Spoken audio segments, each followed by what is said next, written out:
بسم الله الرحمن الرحيم. حلقة جديدة على قناتنا. النهاردة إن شاء الله كده هنتعلم إزاي نشيل حساب سامسونج أكاونت. معانا جهاز لسه العميل جايبه، آه، اي 15. الجهاز ده مشكلته إن عليه سامسونج أكاونت والعميل مش عارف يفرمطه. طب هنشوف كده، مثلا أنا هوريكم الجهاز، شكل الجهاز الأول. أدي الجهاز أهو. أرجو إن الصورة تكون واضحة.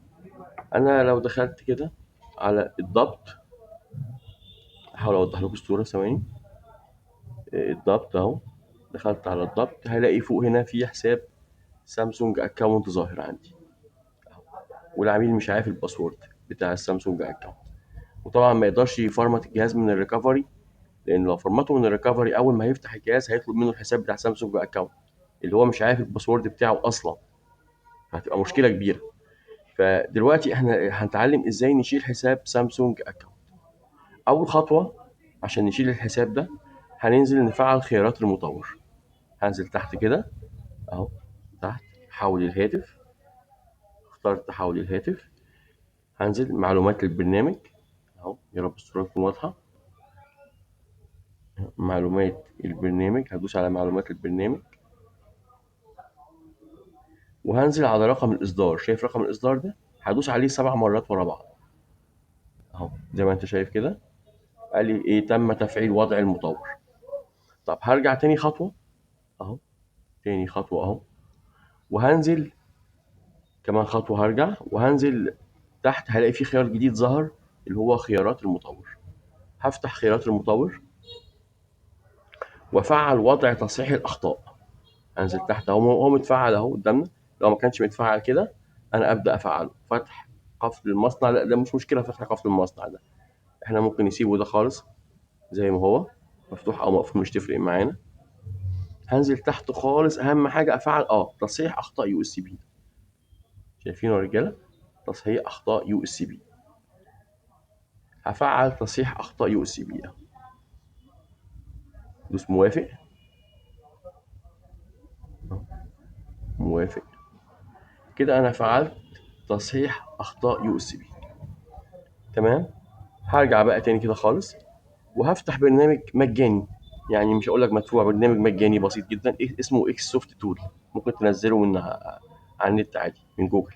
اكس سوفت تول اهو. هفتح البرنامج بتاعنا.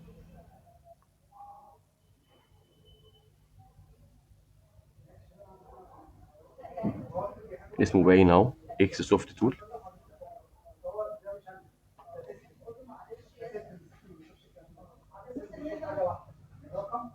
ظهر لي البرنامج. هاجي فوق اختار سامسونج اهو، في التابات اللي فوق تالت تاب اهو، سامسونج. هنا هختار إيه، باي باس بيباس سامسونج اكونت. لو تخطي حساب سامسونج ايه اكونت بعد ما فعلت خيارات الاي دي بي بتاعتي اهو، شايفينه اللي هو رابع اختيار يعتبر. اخترت الاختيار ده. كل اللي هعمله دلوقتي ان انا هوصل التليفون بتاعي. مم. ادي ادي التليفون بتاعي هوصله عادي جدا اهو، مفتوح طبيعي الجهاز اهو. هوصل.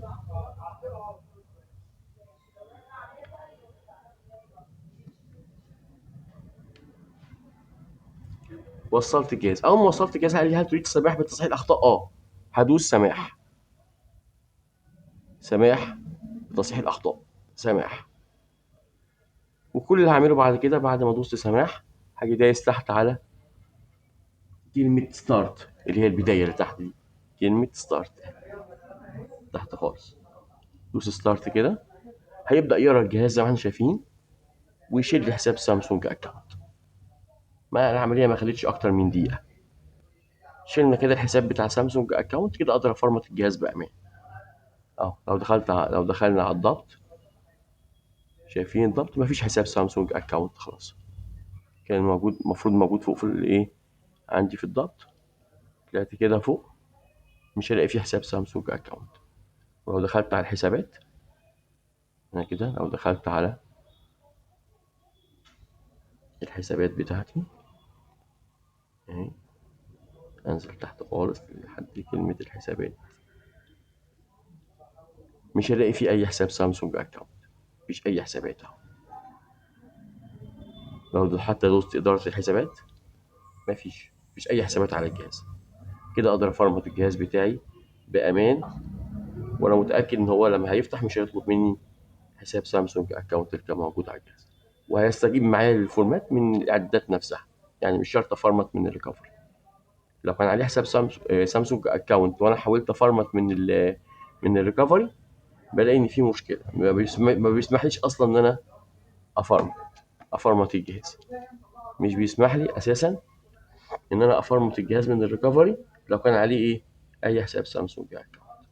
يبقى دي اسهل طريقه نشيل بيها حساب سامسونج اكونت لو الجهاز كان مفتوح قدامي عادي، يعني بفعل خيارات اي دي بي واستخدم الاداه دي زي ما علمتكم. وشكرا.